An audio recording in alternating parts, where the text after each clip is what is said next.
गावातील महिला कोणी नैवेद्य घेऊन मोदकाचे नैवेद्य असतील, काही महिला दिवे आणि आरत्या घेऊन या ठिकाणी उपस्थित राहत असतात।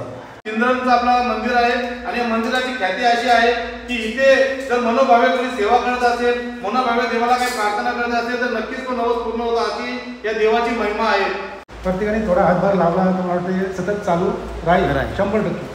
आपली जी ही संस्कृती आहे ती टिकून राहील बरोबर। म्हणजे क्रॉस मारल्यावर राहतात का? हां, क्रॉस मारल्यावर राहतात, नाही ते हे ना होत ना। आणि त्याला पण कशी आपली त्याला पण फुलांना काडी येते।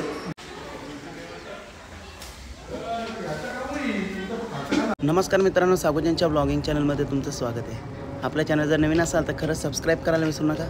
तर संकष्टी चतुर्थीनिमित्त आमच्या गावामध्ये मंदिरात सजावट केली जाते आणि ती सजावट इतकी भारी असते ना, खरोखर खूप मस्त वाटते आणि तुम्हालाही बघायला आवडेल। तर ती सजावट कोण करतात आणि कशा प्रकारे करतात ते आपण बघूया। तर मित्रांनो, मंदिरात आलेलो आहे मी आणि सजावट चालू आहे।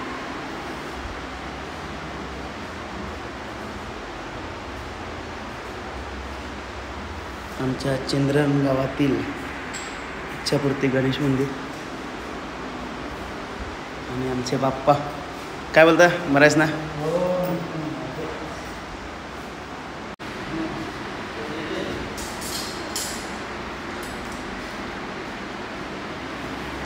तर फुलं वगैरे आणलेली आहेत मित्रांनो,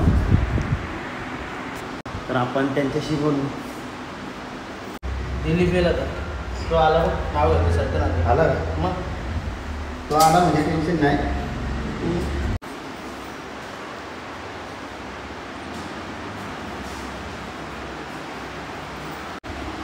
हां डी साहेब नमस्कार।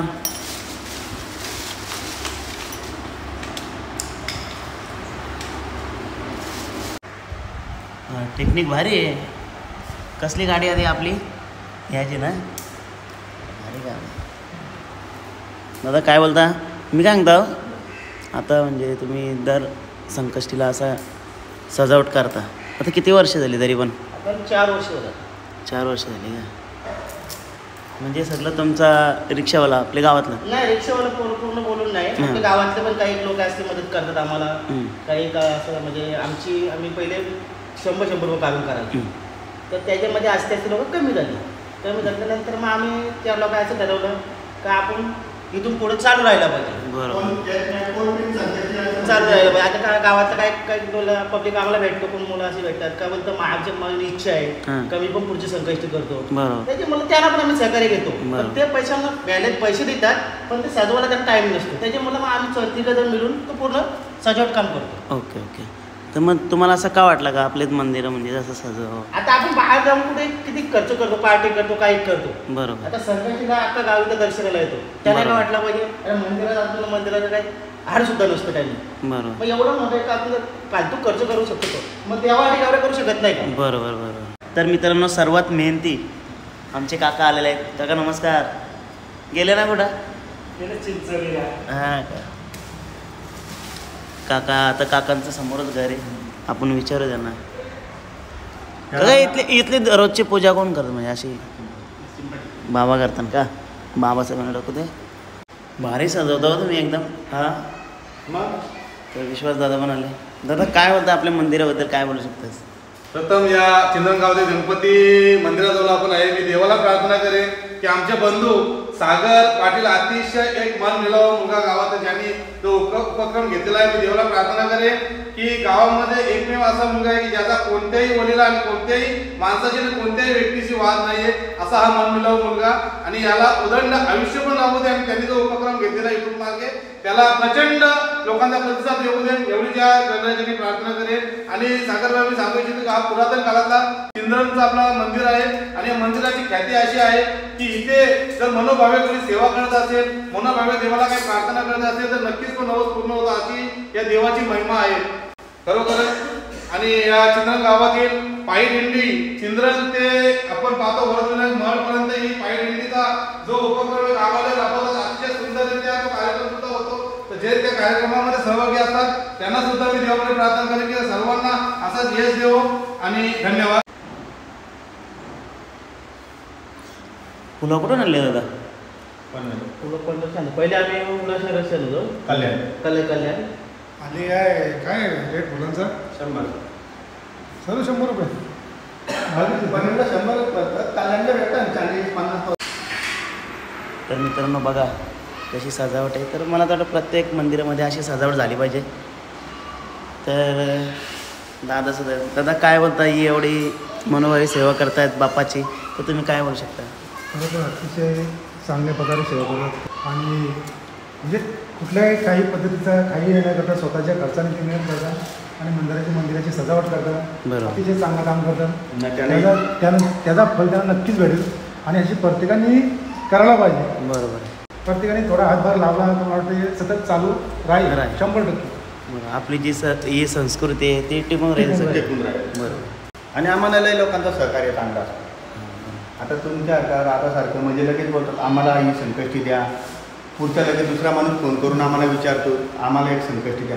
पण कसं आमच्याकडे पहिल्यापासून जे लोक आहेत घेतात आम्ही पहिले त्यांना प्राधान्य देतो का तुम्ही घेत असाल तर मग ते त्याच्यानंतर आम्ही जर लागली गेलं तर मग दादाला विचारतो का दादा तू घेणार आहेस का, असं आमचं आहे. बरोबर. खूप मस्त वाटतं. आता पूर्ण मंदिर एवढं सजवलं होतं, मला दाखवेन मी.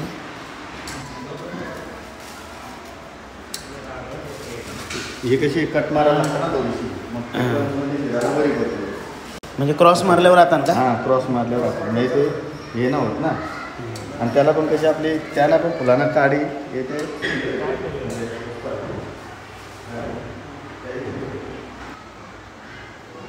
तर अर्धी सजावट झालेली आहे. तर आमच्या गावातील बाबा आपले माऊली, नमस्कार माऊली. तर बालाराम पाटील चिंद्रन गावातील, त्यांना आता रायगड भूषण पुरस्कारसुद्धा मिळालेला आहे. तर माऊली आपले जे सजावट आहे आणि आपलं मंदिर आहे आणि तुमचं घरसुद्धा बाजूला आहे, तुम्हाला माहीतच असेल. तर आपल्या मंदिराबद्दल काय 2 शब्द तुम्ही सांगा.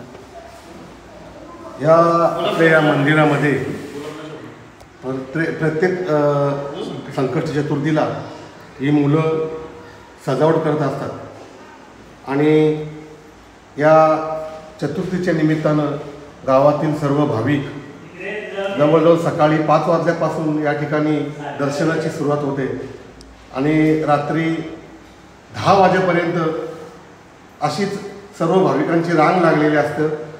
संध्याकाळी 7 वाजता या मंदिरामध्ये महाआरती होत असतं आणि या महाआरतीच्या निमित्तानं गावातील महिला, पुरुष, तरुण वर्ग आणि गणेश भक्त जे कोणी असतील ते सर्व या ठिकाणी जमा होत असतात आणि संध्याकाळी 7 वाजता या ठिकाणी महाआरती आपले दरवर्षी दर चतुर्थीला या ठिकाणी आयोजित केलेली असतं आणि त्या निमित्तानं गावातील महिला कोणी नैवेद्य घेऊन, मोदकाचे नैवेद्य असतील, काही महिला दिवे आणि आरत्या घेऊन या ठिकाणी उपस्थित राहत असतात. तर अशा प्रकारे गेली कित्येक वर्षापासून ही मुलं या मंदिराची सजावट करतात आणि सर्वांना एक या ठिकाणी आल्यानंतर मंदिरामध्ये इथलं वातावरण पाहून सर्व भक्त प्रसन्न होत असतात. अशी आमच्या गावाची परंपरा गेल्या कित्येक वर्षापासून सुरू आहे आणि यापुढे अशीच सुरू राहावी अशी मी गणपतीच्या चरणी प्रार्थना करतो. धन्यवाद.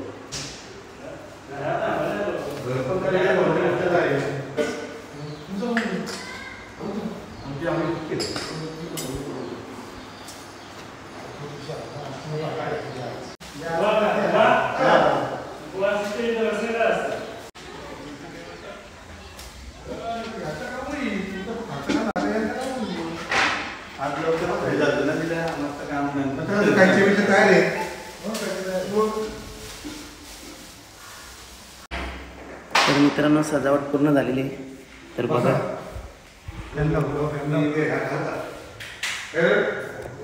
भारी झालं.